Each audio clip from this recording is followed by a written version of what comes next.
The human fleet arrived at the Vorthak home world of Thakros like a storm of steel and fire. Admiral Park Jun-woo led over 1,500 ships in the largest armada ever assembled by humanity. The planet below held the last remnants of an empire that had once terrorized half the galaxy. Emperor Voth Ran waited in his palace knowing that his reign and his civilization were about to end. The orbital defenses of Thakros were the strongest the Vorthak had ever built. Massive battle stations surrounded the planet, bristling with weapons that could destroy entire fleets. Energy shields protected the most important installations, while automated defense platforms covered every approach. The Emperor had gathered his remaining loyal forces for one final desperate stand, but the humans who approached Thakros were not the same species that had died helplessly on Kepler 442b. 2 years of war had transformed them into something the galaxy had never seen before. They combined the tactical brilliance of experienced warriors with the moral fury of those seeking justice for murdered innocents. Captain Lee Du Young commanded the lead assault wave as human ships began their attack on the orbital defenses. His battleship, Righteous Fury, had fought in dozens of battles and bore the scars of 2 years of constant warfare. The crew worked with the efficiency of people who had learned their trade in the crucible of combat. The battle for Thakros lasted 6 days and nights. Human forces struck at the defense stations with coordinated attacks that overwhelmed the Vorthak ability to respond. Captain Omi Young led fighter squadrons that danced between the massive weapons platforms, destroying their targeting systems and power cores. Her pilots had become legends throughout human space. Colonel Jiang Tai-min prepared his Marines for the final assault on the planet's surface. His soldiers had fought on a dozen worlds and learned to overcome every type of defense the Vorthak could devise. They were no longer the volunteers who had joined seeking revenge. They had become professional warriors tempered by experience and hardened by loss. The Vorthak defenders fought with the desperation of those who knew they faced extinction. Their empire was gone. Their fleets were destroyed and their allies had abandoned them. Only loyalty to their emperor and fear of human justice kept them fighting in battles they could not win. When the orbital defenses finally fell, Admiral Park broadcast his final ultimatum to the planet below. "This is Admiral Park Jun-woo of the Human Colonial Defense Force. We offer you one last chance to surrender unconditionally and face trial for your crimes against innocent civilians. Refuse and we will demonstrate why attacking human families was the worst mistake your empire ever made." Emperor Voth Ran response came hours later, broadcast from his palace to the human fleet above. "I am Voth Ran, Emperor of the Vorthak. I will never surrender to inferior creatures who should be serving my empire. Come down and face me if you dare. Your weak species will be crushed as it always should have been." The Emperor's defiance sealed his fate, and the fate of his remaining forces. Admiral Park gave the order for planetary assault, and human Marines began landing across the capital continent. They moved with the precision of a surgical instrument, cutting through Vorthak defenses that had been built over centuries.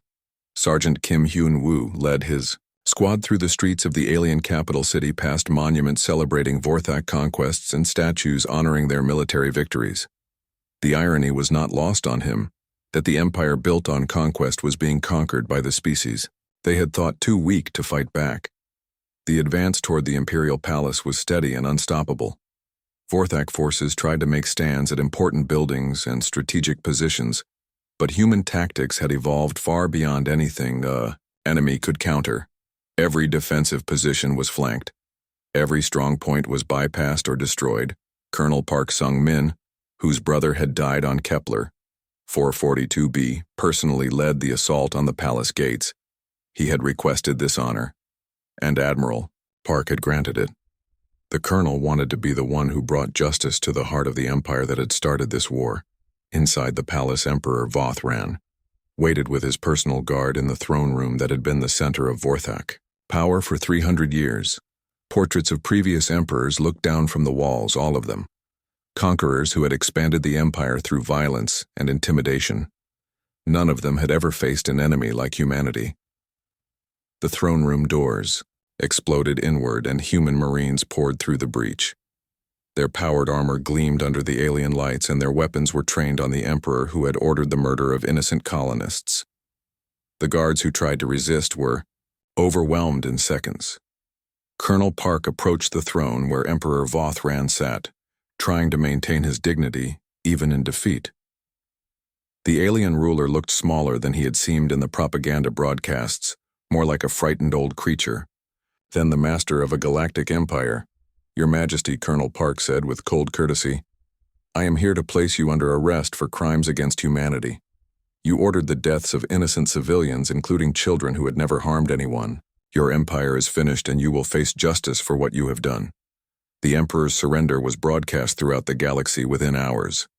The mighty Vorthak Empire that had dominated local space for decades had been completely destroyed by human forces in less than 2 years.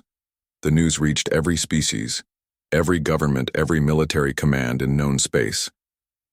Ambassador Kang Seo-hyun stood before the Galactic Council representing humanity. For the first time since the war began, the other species looked at her with new eyes. Humans were no longer seen as harmless traders or naive explorers.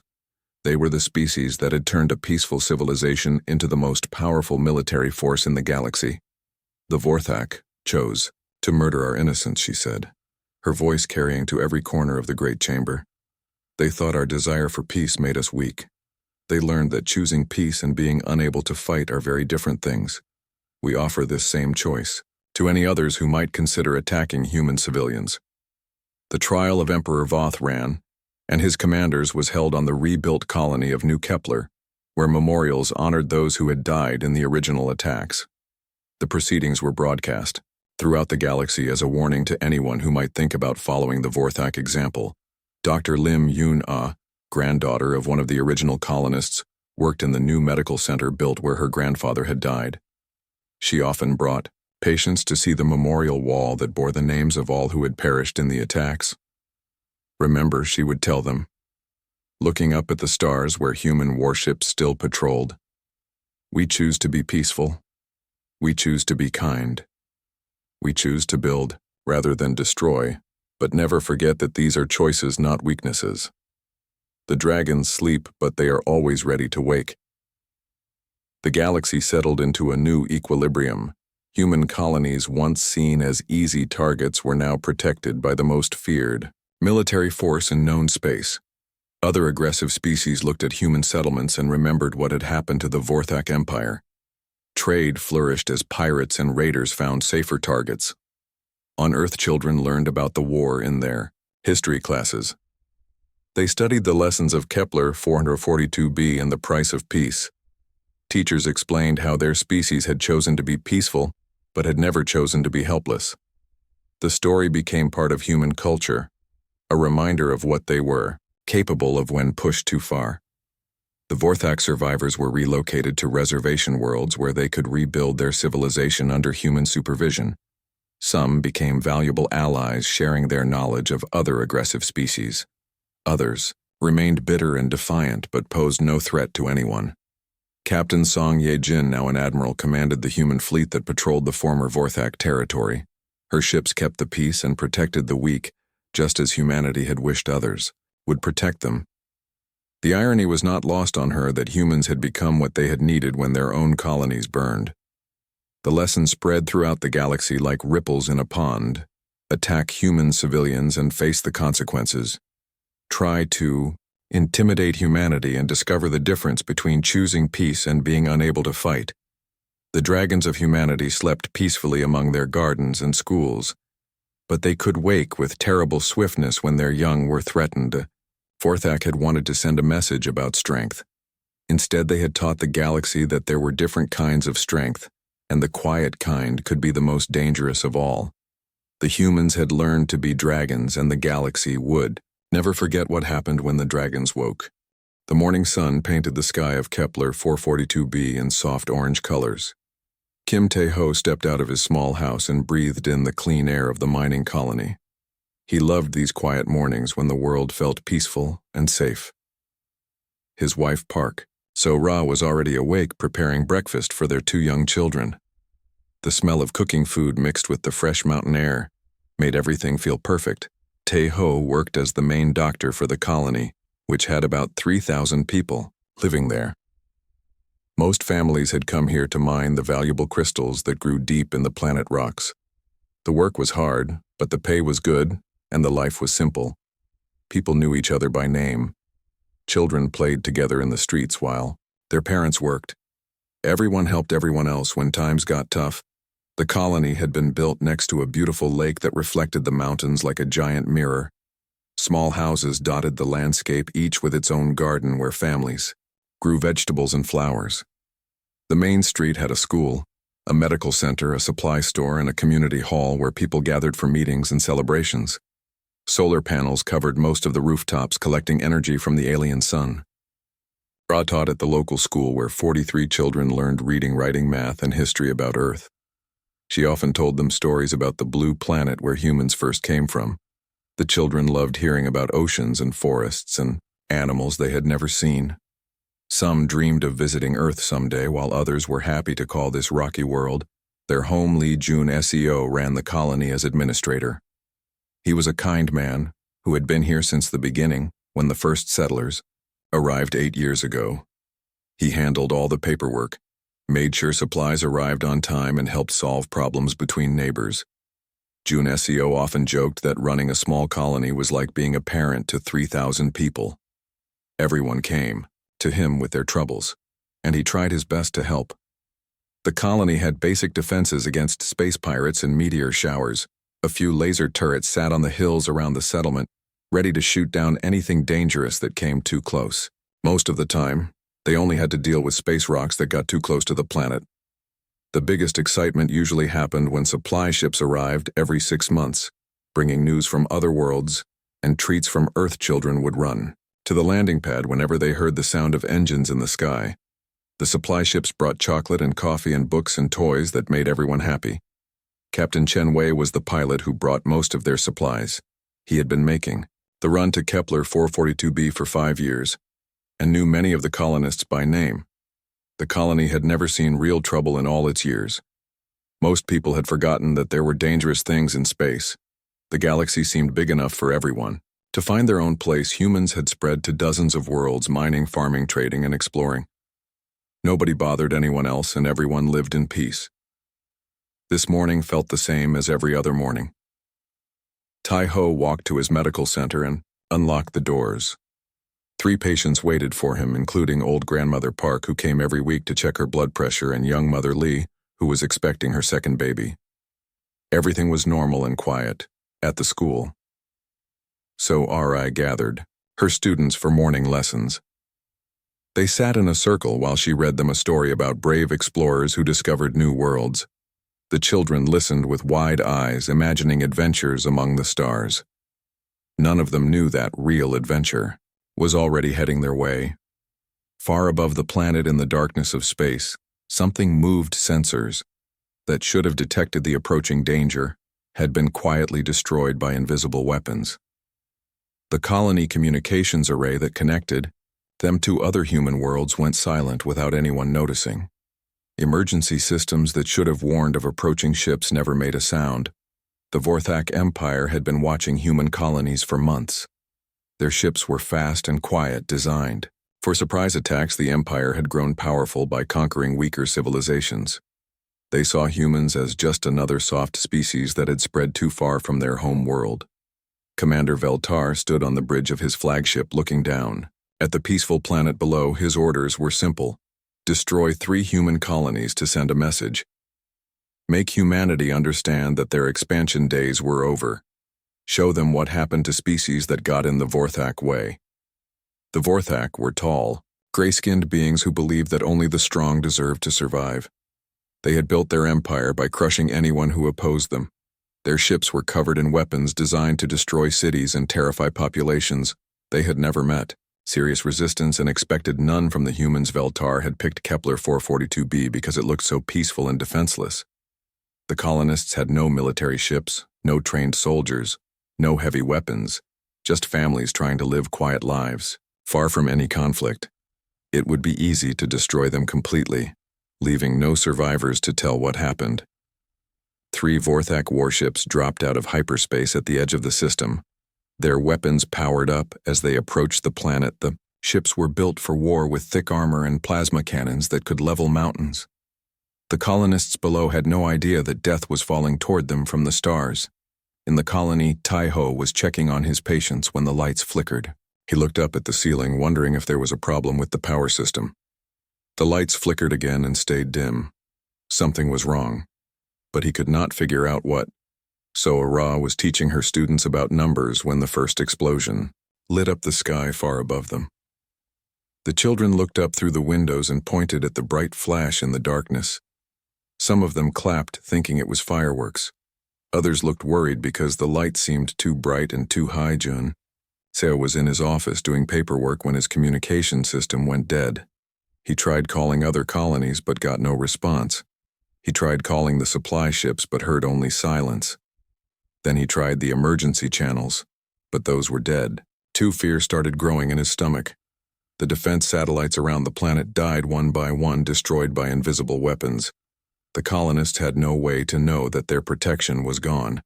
The communication arrays that connected them to the rest of human space were cut, making sure that no word of what was about to happen could reach other worlds on the Vorthak flagship. Veltar smiled coldly as his ships moved into attack position. The humans below had no idea what was coming. They were about to learn what happened to species that expanded into Vorthak territory. The lesson would be brief and final. The first plasma bolts streaked down from space like falling stars. They struck the power station and the communication center, destroying them instantly. The colony was now blind, deaf, and defenseless, exactly as Veltar had planned. Tai-Ho ran outside when he heard the explosions and saw fires burning on the hills where the defense systems used to be. His heart started racing as he realized what was happening. Someone was attacking their peaceful colony, but he could not understand why. The real attack was just beginning. The fall of Maltarik sent shockwaves through the Vorthak Empire that reached every corner of their territory. Within days, the news had spread to 100 worlds that the humans had done the impossible. They had struck at the heart of Vorthak space and destroyed what was supposed to be an impregnable fortress. The empire that had terrorized weaker species for decades suddenly found itself facing an enemy that fought back. Emperor Vothran sat in his throne room on the capital world reading reports that made no sense to him. How could the weak humans who died so easily on their colonies now be destroying Vorthak fleets and conquering Vorthak worlds? His generals offered excuses and explanations, but none of them could explain how everything had gone so wrong so quickly. The human war machine that had been built in 6 months continued to grow stronger with each passing day. New ships emerged from orbital shipyards faster than the Vorthak could destroy them. Weapons that had been theoretical concepts became reality and were deployed to the front lines within weeks. The humans seemed to have unlimited resources and unlimited determination. Admiral Park Jun-woo stood on the bridge of his flagship watching the tactical display that showed human fleets advancing on multiple fronts. His forces had grown from 200 ships to over 1,000 as new vessels joined the campaign. The Vorthak Empire was being attacked from 6 different directions and could not defend everywhere at once. Captain Song Ye-jin commanded a fast attack squadron that struck deep into enemy territory, hitting supply convoys and communication stations. Her ships appeared without warning, destroyed their targets, and vanished before enemy reinforcements could arrive. The Vorthak had built their empire on fear, but now they were the ones who lived in terror of sudden attack.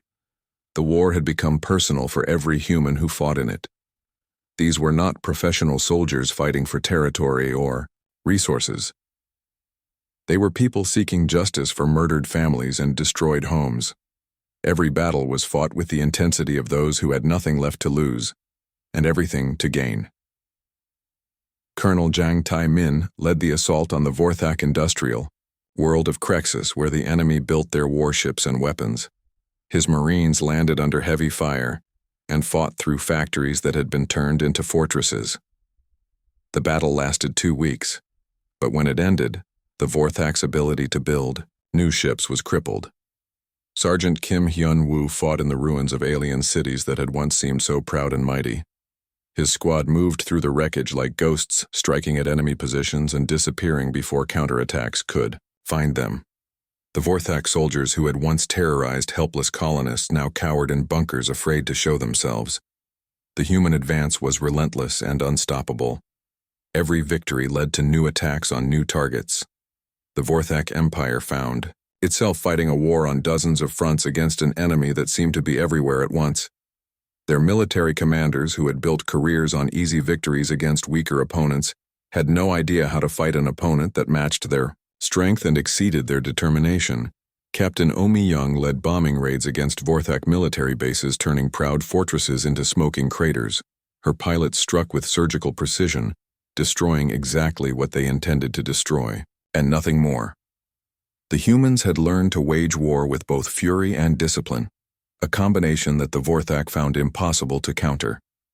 The turning point came when human forces surrounded the Vorthak naval base at Thyros, where half of their remaining fleet was stationed. Admiral Min Ho commanded the siege personally, leading a force of 300 ships in the largest space battle in galactic history. The fight lasted for 3 days, and when it ended, the Vorthak navy had been reduced to scattered remnants, but the humans did not stop with military victories. They also fought a war of information, sending messages throughout Vorthak space that told the truth about what had started the conflict. The Vorthak people learned that their empire had murdered innocent colonists to send a message of strength. They discovered that their leaders had awakened an enemy that would not stop until justice was done.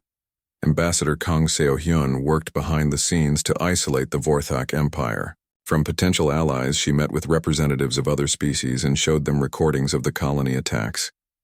The galaxy had always feared Vorthak aggression, but now they saw an alternative humanity offered protection to those who sided with them and promised destruction to those who supported the empire.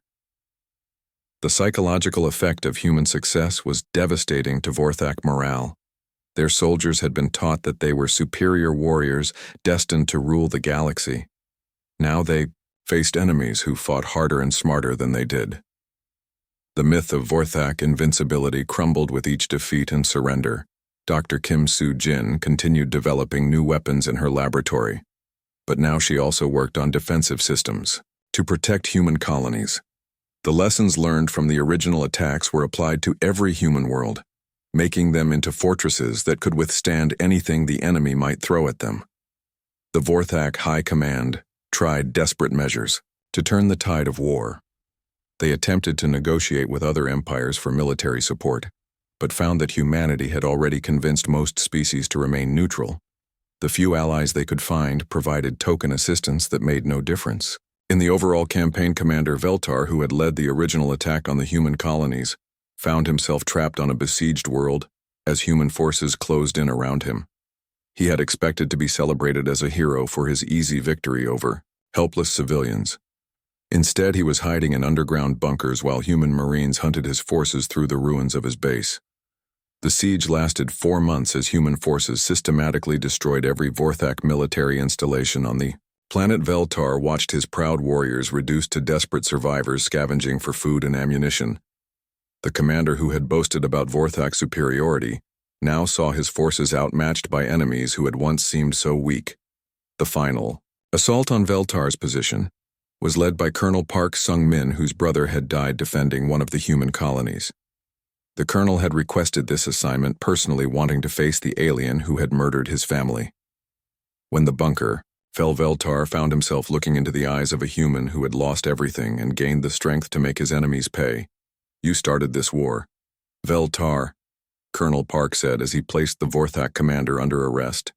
"You thought we were weak because we chose peace. You were wrong. We are dangerous because we choose to protect what we love. And now you will face justice for what you have done."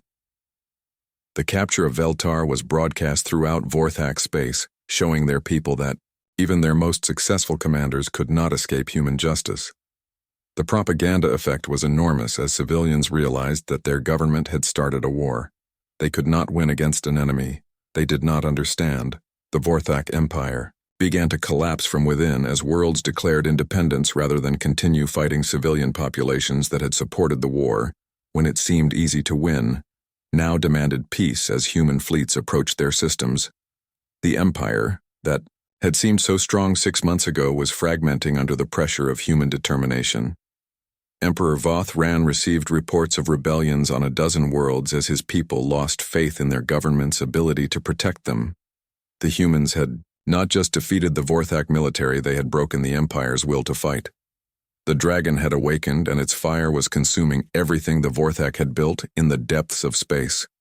Human fleets continued their advance toward the Vorthak, home world where the Emperor waited with the last loyal forces of his crumbling empire. The final battle was approaching, and everyone in the galaxy knew that when it ended, the balance of power would be changed forever. The humans had learned the price of peace and were teaching their enemies the cost of awakening sleeping dragons. Captain Li Duyung stood on the bridge of the Righteous Fury, looking at the tactical display that showed their target. The Vorthak stronghold system of Maltarix held 50,000 enemy military personnel and their families. It was supposed to be their safe harbor far from any fighting. The Vorthak had never imagined that humans could strike so deep into their territory. The human strike force consisted of 200 ships that represented 6 months of desperate work. Heavy battleships, bristled with plasma cannons and kinetic weapons.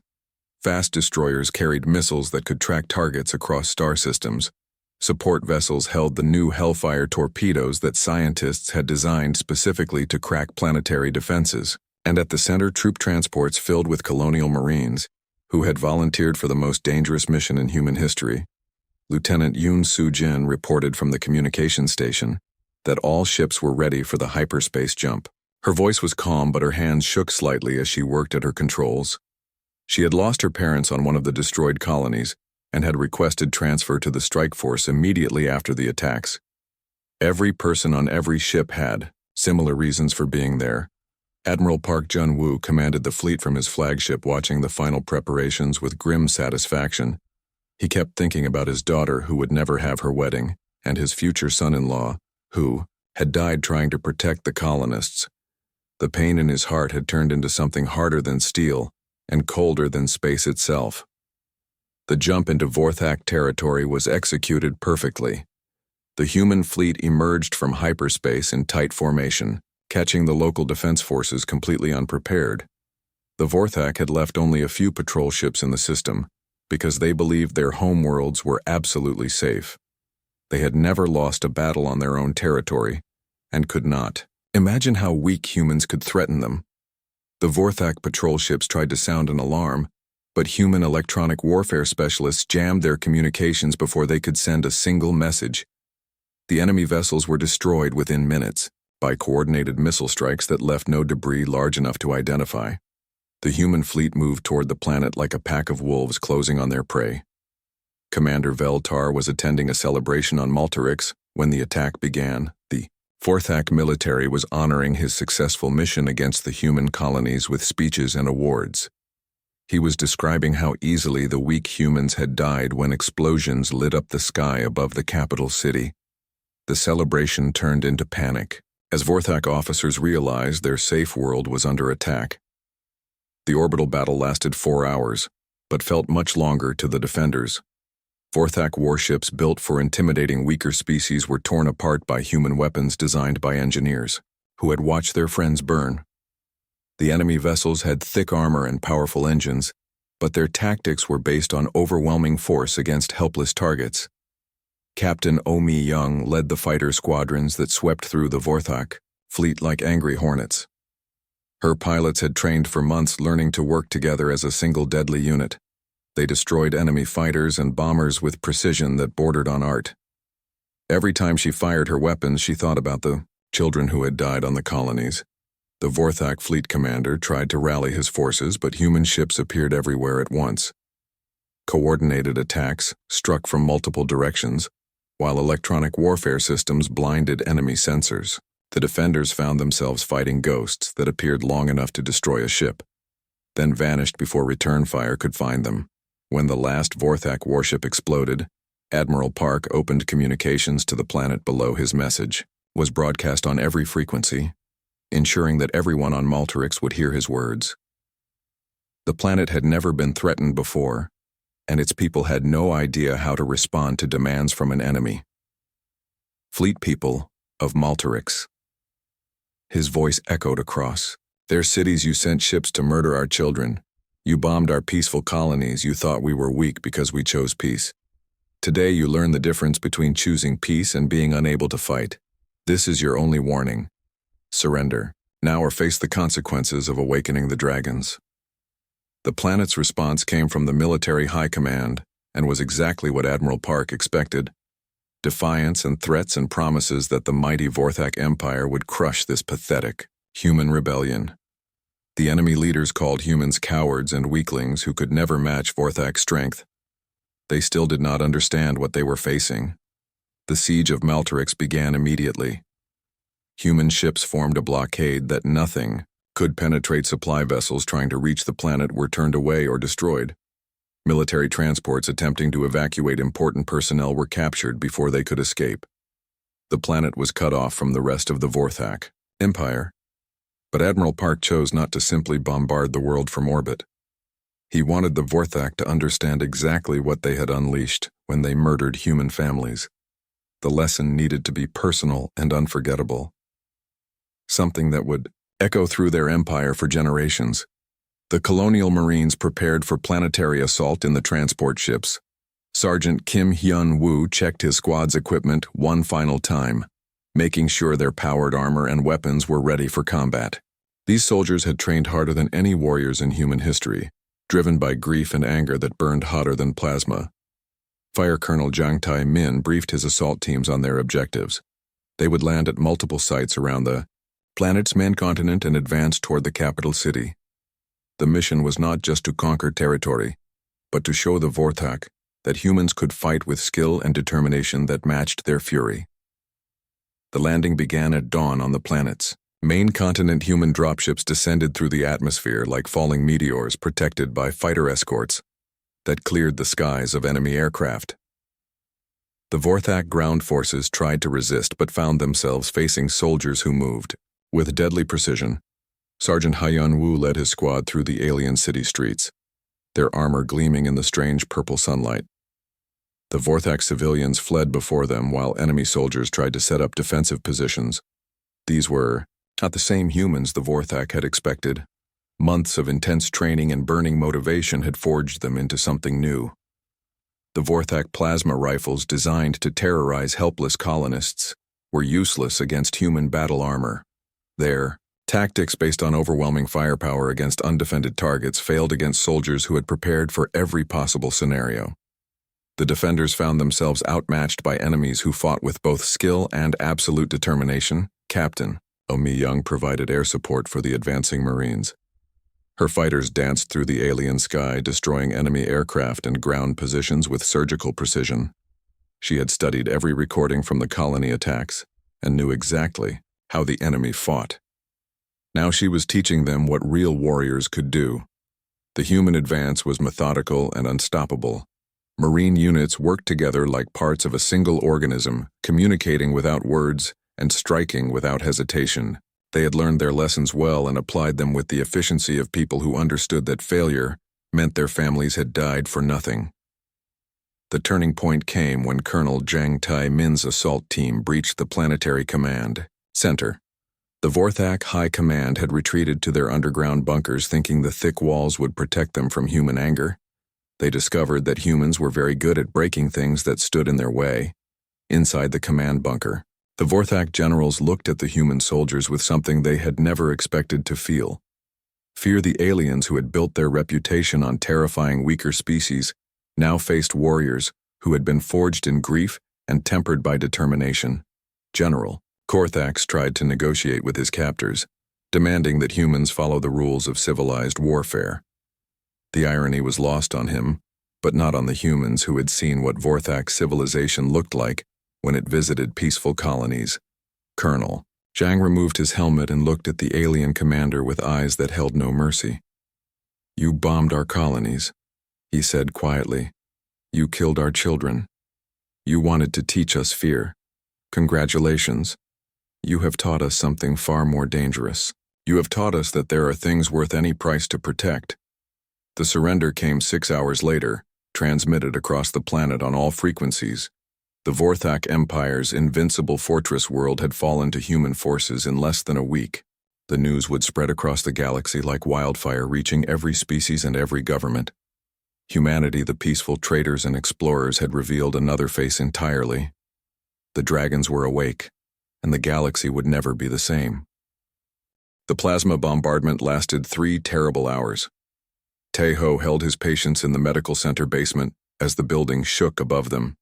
Children cried while their mothers sang soft songs to keep them calm. The walls cracked and dust fell from the ceiling, but the basement held strong. Soara gathered her students in the school shelter, trying to protect them from the horror raining down from space. Outside, the colony burned buildings that families had built with their own hands turned into piles of smoking metal and stone. The beautiful lake turned red from the fires reflected in its surface. The gardens where children played became craters filled with twisted metal. The peaceful world that 3,000 people called home was dying. Jun Seo tried desperately to send out a distress call, but all the communication equipment was destroyed in the first wave. He found one old emergency beacon hidden in the water treatment plant deep underground. The small device was designed to work, even if everything else failed.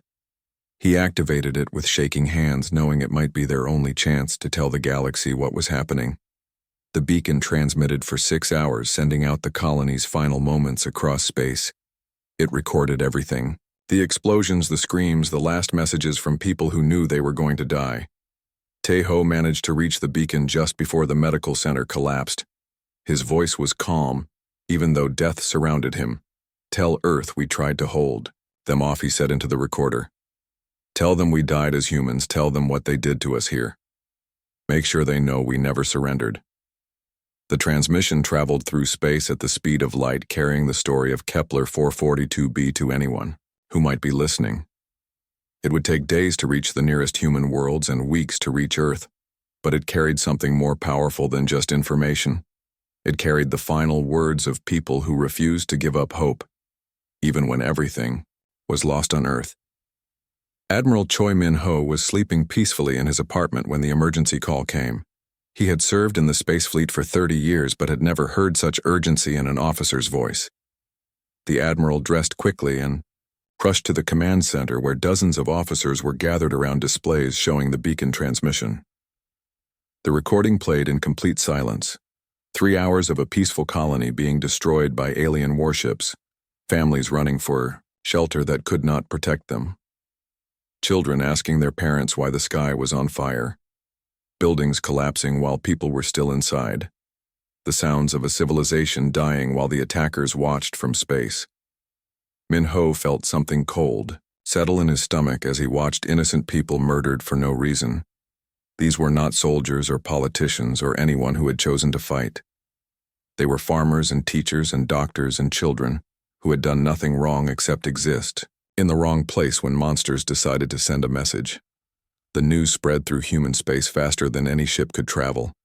Every colony, every space station, every human world received the transmission within hours. People gathered around screens, in their homes and workplaces, watching the destruction of Kepler 442b. Some cried. Some became angry, but everyone understood that something fundamental had changed. President Han Ji-woo called an emergency session of the Colonial Defense Council. Representatives from dozens of worlds appeared on the massive display screens in the council chamber. Their faces showed the same mixture of grief and rage that was spreading through all of human space. The debate was shorter than anyone expected. "We'll not negotiate with the Vorthak Empire," declared President Han. Her voice was steady, but her eyes burned with controlled fury. "They chose to murder our innocents. They wanted to frighten us into submission. Instead, they have awakened something they do not understand." Admiral Min-ho stood before the council and laid out the military situation. The human fleet was designed for exploration and defense against pirates, not for war against an empire. But that was about to change. Every shipyard would switch from building cargo vessels to constructing warships. Every factory would start producing weapons instead of farming equipment. Every training facility would prepare soldiers instead of colonists. The transformation began immediately. Orders went out to every human world. Military factories that had been quiet for decades roared back to life. Research facilities abandoned peaceful projects to focus on developing better weapons. The colonial Marines began recruiting volunteers and found more people wanting to join than they could possibly. Train Captain Song Ye-jin commanded a destroyer patrolling the outer systems when the mobilization order reached her ship. Her brother had lived on Kepler 442b with his wife and 2 young children. She had planned to visit them next month to meet her new nephew for the first time. Now she would never see any of them again. The destroyer. Soul Pride changed course immediately, heading for the nearest military base her crew worked, with grim determination preparing their ship for war they had hoped would never come. These were people who had joined the space fleet to explore new worlds and protect merchant ships from pirates.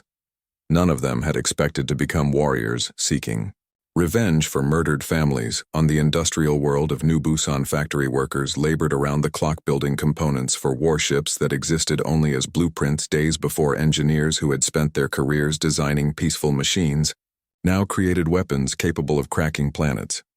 Programmers who had written software for farming colonies now developed targeting systems for military spacecraft. Dr. Kim Soo-jin led a team of scientists working on new weapons technology. She had lost friends on the destroyed colonies and threw herself into her work with desperate intensity. Her team developed plasma torpedoes that could punch through the heaviest armor and kinetic missiles that struck with the force of meteors. The weapons were designed not just to win battles but to send a message of their own. On the farming world of New Soul, families said goodbye to sons and daughters who volunteered for military service. Parents who had raised their children in peace watched them leave to learn the skills of war. Wives kissed husbands goodbye, not knowing if they would ever return. The entire human civilization was preparing for a conflict none of them had wanted. The Vorthak Empire monitored human space, expecting to see panic and surrender. Instead, they saw something that worried their military commanders. Humans were not fleeing to the safety of their core worlds. They were mobilizing for war with frightening speed and efficiency. Their peaceful trading ships were being converted into patrol vessels. Their mining stations were becoming military bases. Commander Veltar received reports that confused him. The humans should have been begging for mercy by now, offering tribute in exchange for being left alone. Instead, they seemed to be preparing for a fight that would cost both sides everything. Veltar had attacked dozens of civilizations over his career and had never seen such a response to what should have been an overwhelming show of force. 6 months after the colony attacks, the first human strike force was ready. It consisted of ships that had not existed when Kepler 442b burned, weapons that had been theoretical concepts, and soldiers who had been civilians. The fleet assembled at the edge of human space, preparing to carry humanity's rage into enemy territory. The lead ship was named Righteous Fury, a battleship larger than anything humans had ever built. Its captain, Lee Du Young, had lost his sister in the attacks and volunteered to lead the most dangerous mission in human history. His crew consisted of people who had similar losses and similar determination to make the enemy pay for what they had done. Admiral Park Jun-woo commanded the entire strike force from his flagship. He kept a wedding invitation on his desk for a ceremony that would never happen. His daughter had been planning to marry a young man from New Jeju before the Vorthak destroyed that colony too. The invitation reminded him why they were fighting and what they had lost. The strike force prepared to jump into enemy space, carrying with them the hopes and fury of an entire species. The dragons were awake and ready to show the galaxy what happened when someone murdered human children.